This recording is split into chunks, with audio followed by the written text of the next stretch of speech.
अस्सलामुअलैकुम, this is Mohammad Irfan एग्रीकल्चरस। इस video में हम आपको रजा भाई के सेटअप का शो करवाएंगे।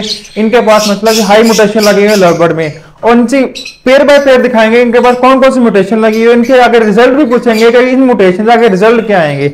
अगर आपने इस वीडियो को पार्ट 1 नहीं देखा, पार्ट 1 जाके लाजमी देखिए। उसमें हमने छोटा सा इंटरव्यू किया और रजा भाई जहां इन्होंने बहुत इंपॉर्टेंट इन्फॉर्मेशन प्रोवाइड की हुई है। आइए विजिट करते हैं अली रजा भाई का लवबर्ड का सेटअप।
सबसे पहले क्या दिखाएंगे आप?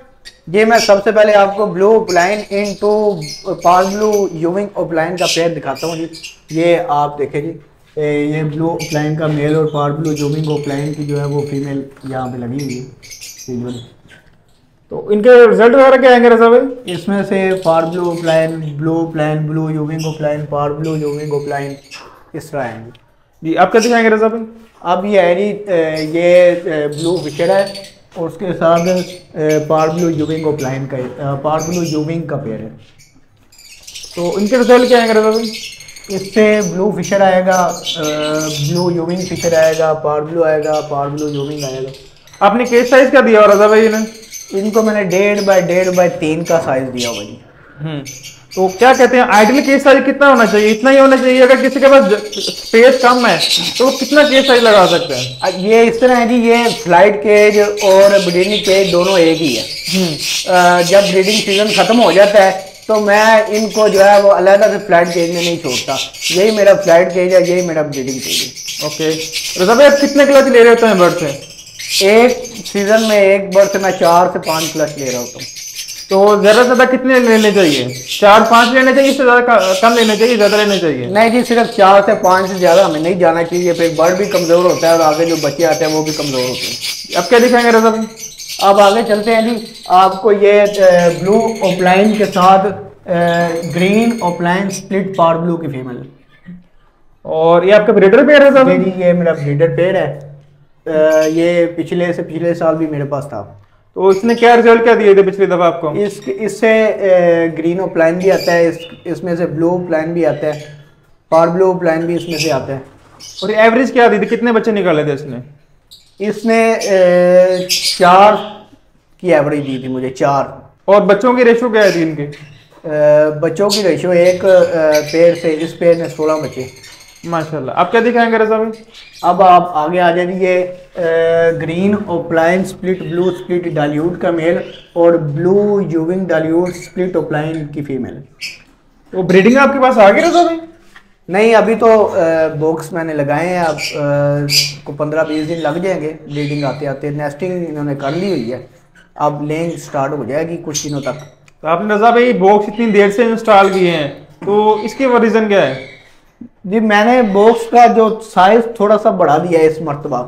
तो इस वजह से थोड़ा एडजस्ट होने में इनको टाइम लग रहा है। तो इसमें ये होगा, जो बच्चे मरने की जो रेशो होती है, जो बर्ड अपने पेरेंट्स के नीचे आके जो चिक्स एक्सपायर हो जाते हैं, वो इसमें जो बड़े बॉक्स में चांस जो है वो बहुत कम हो जाते हैं। खुली जगह होती है, इसमें पेरेंट्स भी रह सकते हैं, 4-5 बच्चे भी आराम से रह सकते हैं।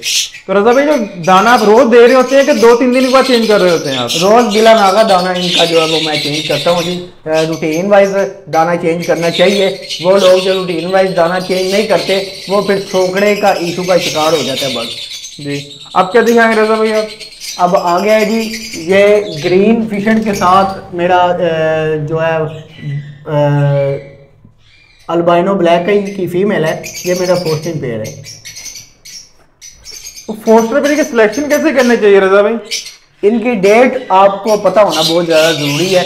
तो डेट मैच करती होगी तो आप इनके नीचे आप अपने महंगी म्यूटेशन के अंडे आप पलवा सकते हैं। एक फोस्टर, अच्छा फोस्टर पेयर कैसा होता है? उसमें कौन कौन खसूसियात होती हैं अच्छे फोस्टर पेयर में? अच्छा फोस्टर पेयर जो है वो एक तो इस तरह होता है कि आप उसके नीचे अंडे अपनी म्यूटेशन के रखते हैं, तो वो प्रॉपर उन अंडों पर बैठती है मादी, और प्रॉपर अपनी ड्यूटी करती है। और सारे अंडे में से आपको पता होता है कि जी आपके पास कौन सा पेयर पिछले साल अच्छा था, जिसने आपके पास अच्छा परफॉर्म किया है। तो उस हिसाब से आपको पता होता है कि जी आपका जो बर्ड है वो किस तरह से आपने किस जो है वो फोस्टिंग पेयर के नीचे आपने अंडे फेरने हैं। इससे पहले हम ये करते हैं, कोई भी फोस्टिंग पेयर लगाते हैं तो उससे पहले एक एक क्लच लेके देख लेते हैं कौन सा जो पेयर है वो अच्छा परफॉर्म कर रहा है। जी। अब क्या दिखाएंगे रजा भाई आप? अब इधर आ जाए जी, ये मेरा पेयर है ग्रीन स्लेटी ओपलाइन स्प्लिट ब्लू की फीमेल है और ब्लू ओपलाइन का मेल है।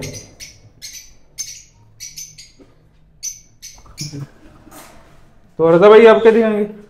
अब ये जी, ये जो ACP चैंपियन BBI चैंपियन जो मेरा बर्ड हुआ था, वॉयलेट ओपलाइन की फीमेल, ये वो है, उसके साथ ग्रीन ओपलाइन स्प्लिट ब्लू का मेल।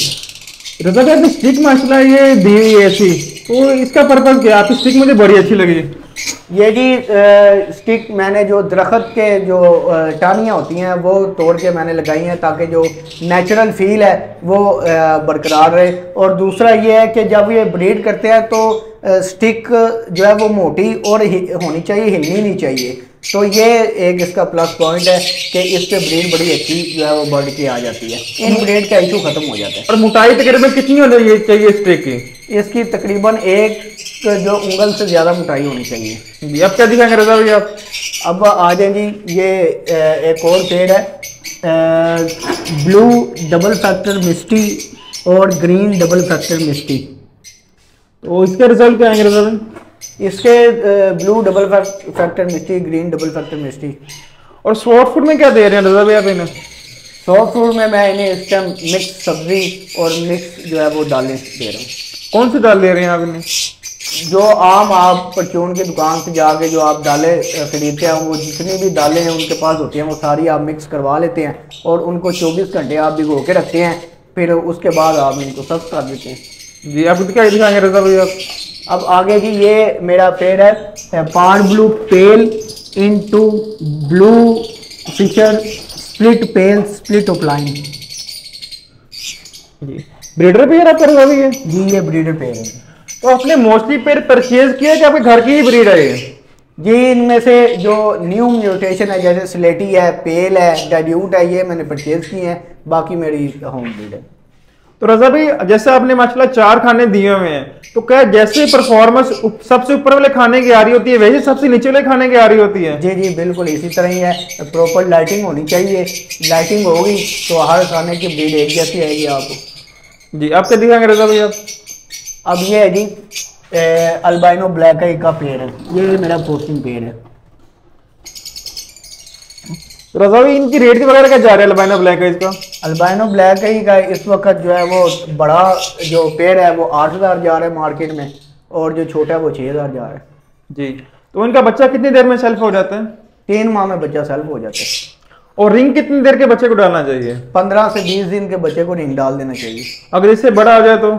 इससे बड़ा हो जाए तो फिर ओपन रिंग डलेगा, वो रिंग जो है डलेगा ही नहीं। सही। आप क्या दिखाएंगे रजा भाई आप? अब ये जो नीचे मेरे यही फोस्टिंग पेड़ लगे हुए हैं और कुछ कमर्शियल पेड़ लगे हुए हैं। तो रजा भाई बर्ड के लिए शेड कैसा बनाना चाहिए, कैसा शेड होना चाहिए बर्ड के लिए आइडियल शेड? ये शेड आपका इंडोर होना चाहिए, ओपन डोर शेड नहीं होना चाहिए। और इसमें प्रॉपर आपके लिए आपके वेंटिलेशन होनी चाहिए। जैसे आप देख रहे हैं कि मेरे एक साइड से ये मुकम्मल ओपन है और दूसरी साइड से मैंने जो विंडो दी हुई है, तो ये मुकम्मल आपके पास जो है वो वेंटिलेशन होना बहुत ज़्यादा ज़रूरी है। तो रजा भाई सर्दियों में क्या शेड को फुल पैक कर देना चाहिए, कुछ ना कुछ वेंटिलेशन लाजमी रखनी चाहिए? कुछ ना कुछ वेंटिलेशन लाजमी रखनी चाहिए, सारा पैक नहीं करना चाहिए। अगर आप सारा पैक कर भी दें तो आपको फिर जो है वो दिन में 1 या 2 मरतबा एग्जॉस्ट का इस्तेमाल करना पड़ता है, वेंटिलेशन फिर भी देनी पड़ती है। रजा भाई अपने एक चार्ट लगाया हुआ है, चार्ट क्या चीज़ है ये लगाई हुई है अपने? जी बिल्कुल, आप ये देखें, ये जो यूरोप की या मुख्तलिफ ममालिक में कहीं भी जो चैम्पियन लाइन के जो बड़े बड़े ब्रीडर बैठे हुए हैं जो चैम्पियन हैं, उनसे वो जिस म्यूटेशन में चैम्पियन है उन्हीं चैम्पियन की जो लाइन के मैंने वो बर्ड खरीदे हैं और मैंने इस तरह ये सारी लिख के लगाई हुई हैं। अच्छा, आपने इनसे बर्ड खरीदे हुए हैं सारे? जी जी ठीक हो गया। तो इनके चिक्स वगैरह आपके पास अवेलेबल है फॉर सेल के लिए? जी बिल्कुल, इसके फरवरी के आखिर में मेरे पास इनके चिक्स भी अवेलेबल होंगे, तो कोई भी जो है रब्ता करना चाहे तो अच्छी और जो है चैम्पियंस लाइन के बर्ड वो अवेलेबल होंगे। चलिए रजा भाई बहुत शुक्रिया, आपने सेटअप विजिट करवाया, माशाल्लाह आपका सेटअप विजिट करके बहुत मजा आया। Thank you so much, Allah Hafiz.